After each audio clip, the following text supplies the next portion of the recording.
Thanks, Chair. Hi, John. How are your members responding to audiences moving to YouTube? Well, you heard from Richard. I mean, all of my members are playing in YouTube as professionally produced content, but many of them have now set up dedicated digital production parts of their business. So they might be using some existing IP and spinning out new content to put on YouTube channels. But you also heard from Maddie, making money from YouTube is very, very difficult unless you have gazillion views and you're monetizing very fast. The algorithm favours volume. You heard from Maddie's experience as a YouTube creator. So some of my members are making very small amounts of money. Some are making nothing. It's a loss leader for many to get into that market and understand it and see what they can do with their content. But when you get people saying, well, YouTube will sort everything, I have a simple premise. We used to be an economy and a culture where I came up with a brilliant idea. You liked it and wanted to give me money to go and make it.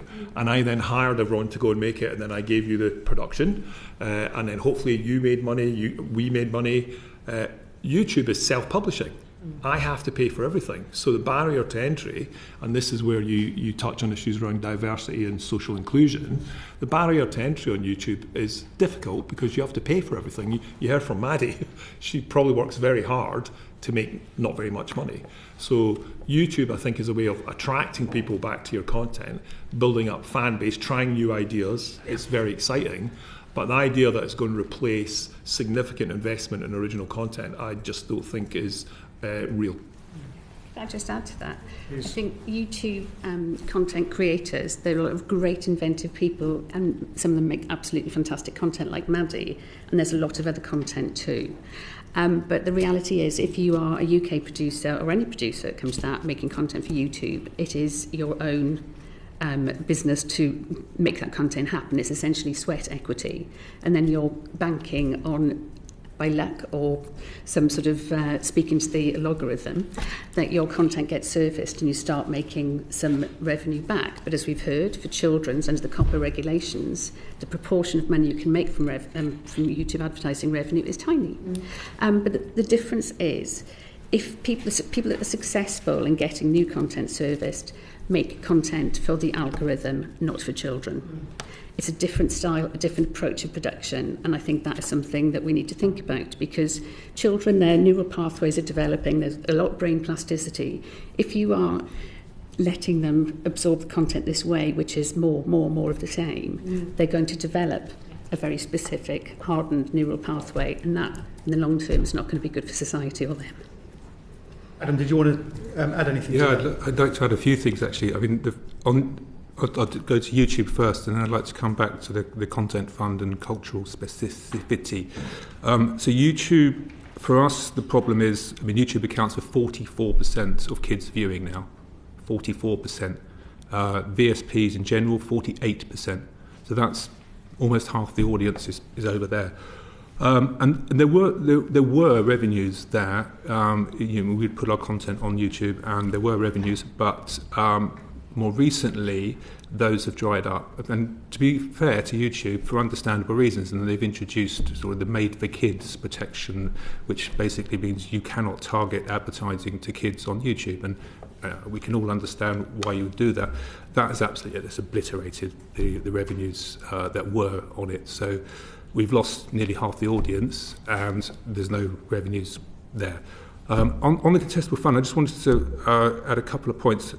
So you will be aware that the first fund was not open to subscription services, and there were valid reasons for that, but it did mean that for most COBA members, the fund, it was very welcome for public service broadcasters, but it didn't work for us. And even if you co-produced, there was a 2-year holdback before you could release it in the UK. So if you want to attract private sector investment, non-PSB investment into the genre, then with a new fund, then that would need to be open to subscription services.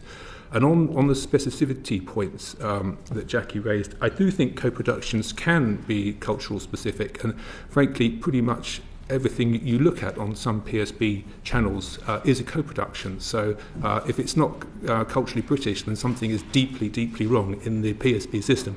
I think it is culturally British, but one way you might address that would be to come back to the windowing system. If you could go first in the UK, then you can make a much more gritty, difficult, challenging, UK-centric show. And the proof of that is Adolescence, which was mentioned in the previous session, which was absolutely a searingly local and yet obviously with global appeal. It's no coincidence that was not a co-production, because why would you make that show if you couldn't show it in the UK? Thanks, Adam. John, in your evidence, you talked about producers self-financing children's content to go on YouTube, but you said that the income generated is nowhere near those levels. What percentage proportion of your membership would you suggest are struggling? Would you describe as struggling? Well, I think kids producers have been struggling for 20 years, to be quite honest. I think it's always been, as I say, it's the canary in the coal mine. So we've seen many people exit the industry over that period. Jackie referred to the early noughties, where we had a booming kids sector. There was a lot more investment, many more commissions, more diversity of suppliers. So no one comes up to me and says, you know what, I'm about to fail tomorrow. But I know the sector is severely stressed, and I think that's why your inquiry is very important. Because I think we've had 20 years post the Communications Act, which failed to protect children's programming. We've had 20 years of hand-wringing, reports from Ofcom, reports from Parliament, but we're only managing decline. So, what needs to happen to bridge that financial gap? Well, I've suggested some interventions at the beginning. I think, and it's been touched on by Ollie and indeed by yourself, Chair, about the proportion of investment that the BBC puts from its budget into children's programming. It seems to be not representative, and maybe, as Ollie touched on, is that to do with the fact that children don't pay the licence fee? But they are the licence fee payers of the future. And when ITV closed down CITV for good commercial reasons, I said, but you're just closed down your audience. That's an audience that would grow up watching ITV. So it's a short-term commercial fix, and I understand why, because there are PLC and so on. But for the BBC, surely if they're worried about the future licence fee payers, bigger and greater investment in kids' content would seem to be not only good for our society, but good for the BBC.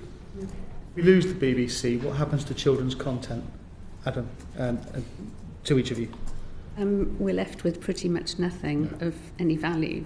On YouTube, increasingly we're seeing a lot of content created by bots, and it'll be YouTube providing all of the content then, I imagine. The streamers will be present as well, but if you've got a subscription, that's fine. But again, and no disrespect, I'm a big fan of all the streamers, I've got most of them, but they cater for global audiences, not local audiences, and they try and please all the people all the time, and they succeed a lot of the time.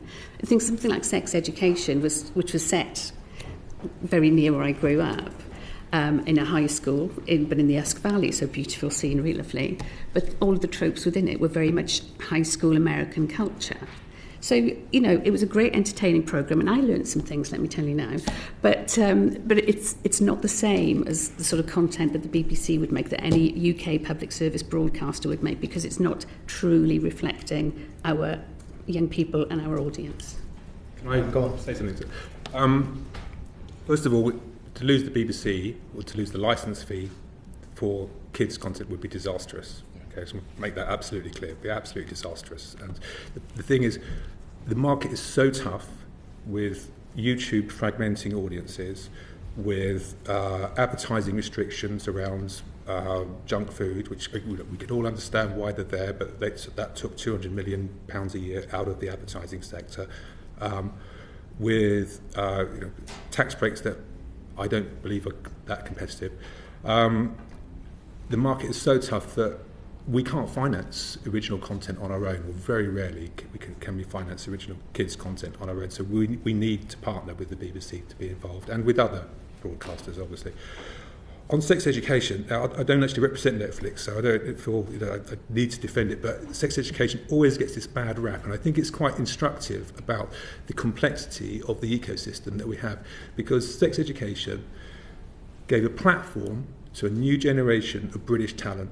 Amy Lou Wood got her break there, Nkuti Gatwa got his first break there, and it's no coincidence that after Nkuti had established himself, the BBC, after 60 years of Doctor Who, appointed its first black Doctor Who, because he'd built up a global following with younger audiences via sex education. So even though it might not represent, it might not be a gritty kids show, it does have a value to the whole UK ecosystem.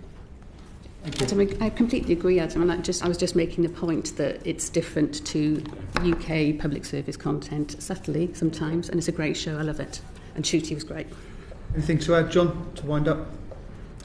No, I would just reinforce hopefully what I've been saying is that I think we're at a very, very important point. And I think hand-wringing and reports without action over the next 5 to 10 years will be letting British kids down.